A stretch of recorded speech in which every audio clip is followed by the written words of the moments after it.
నర్సరావుపేట పట్టణంలో MLA doctor Gopireddy Srinivas Reddy 33, 34 వార్డుల్లో ఎన్నికల ప్రచారంలో పాల్గొన్నారు.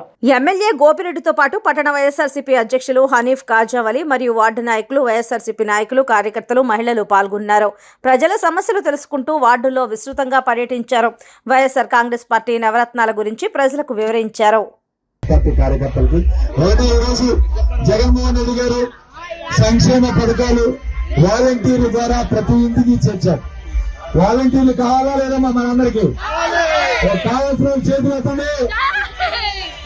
వాలంటీర్లు కావాలంటే జగన్మోహన్ రెడ్డి గారిని మళ్ళీ ఎన్నుకోవాలి.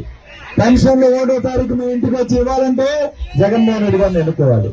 ఖచ్చితంగా జగన్మోహన్ రెడ్డి గారు చేస్తున్న మంచి కార్యక్రమాలు, మంచి పనులు ఇవాళ ప్రతి పేదవాడిని కూడా ఈ రోజు వాళ్ళ కాళ్ళ మీద నిలబడే విధంగా, కరోనా కష్టకాలంలో కూడా ఎవరు కూడా ఇబ్బంది పడకుండా సంక్షేమ పథకాలు ప్రతి ఇంటికి చేర్చారు జగన్మోహన్ రెడ్డి గారు. దానివల్ల ఇవాళ ప్రతి ఒక్కరూ కూడా సంతోషంగా ఉన్నారు. ప్రతి ఒక్కరూ తమ కుటుంబాలతో ఇవాళ ఆనందంగా గడుపుతున్నారంటే జగన్మోహన్ రెడ్డి గారు చేస్తున్న ఆర్థిక సహాయం అని మర్చిపోకూడదు. అందుకే ఇవాళ చంద్రబాబు నాయుడు మాయమాటలు చెప్పి నిన్న మేనిఫెస్టో కూడా విడుదల చేశాడు.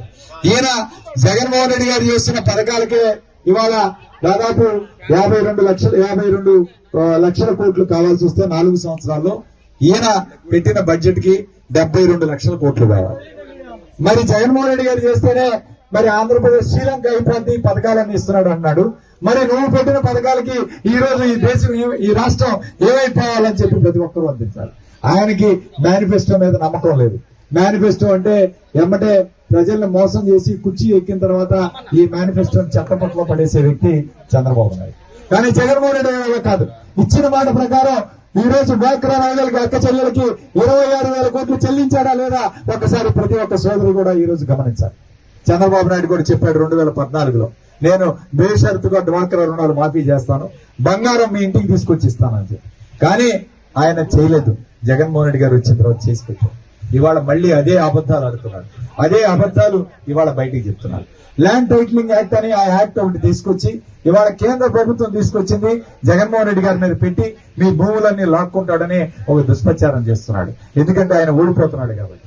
అలాంటిది ఏమీ లేదమ్మా. అది అంతా కూడా కేంద్ర ప్రభుత్వం ఇచ్చిన ఆర్డరు. దాన్ని ఇంకా ఆంధ్రప్రదేశ్ రాష్ట్రంలో అమలు చేయలేదు. అది ఇంకా హైకోర్టులో పెండింగ్ లో ఉంది. హైకోర్టు ఆర్డర్ ఏదో వచ్చిందో ఆ నిర్ణయం పేరుకు ప్రభుత్వం ఈ రోజు వేచి చూస్తుందంతే తప్ప ఈ ల్యాండ్ టైటిలింగ్ యాక్ట్ అనేది మన రాష్ట్రంలో వర్తింపదు. ఇది కేవలం జగన్మోహన్ రెడ్డి గారి మీద దుష్ప్రచారం చేయడానికి మాత్రమే ఈ రోజు తెలుగుదేశం పార్టీ వాళ్ళు వేస్తున్నారు. ఒకటే తెలుగుదేశం పార్టీకి బుద్ధి చెప్పాలి. ఇన్ని పథకాలు తీసుకున్నారు, ఇన్ని డబ్బులు తీసుకున్నారు, మీ అందరికీ మేలు చేసే కార్యక్రమం చేశారు. తప్పకుండా మీరు రుణం తీర్చుకోవాలి. ఆయన రుణం ఓటు రూపంలో మీరందరూ కూడా తీర్చుకోవాలి అని చెప్పి ఈ రోజు మీ అందరికీ పిలుపునిస్తూ, సమయం లేదు కాబట్టి ఖచ్చితంగా మీరందరూ కూడా వైఎస్ఆర్ కాంగ్రెస్ పార్టీ గెలుపు కోసం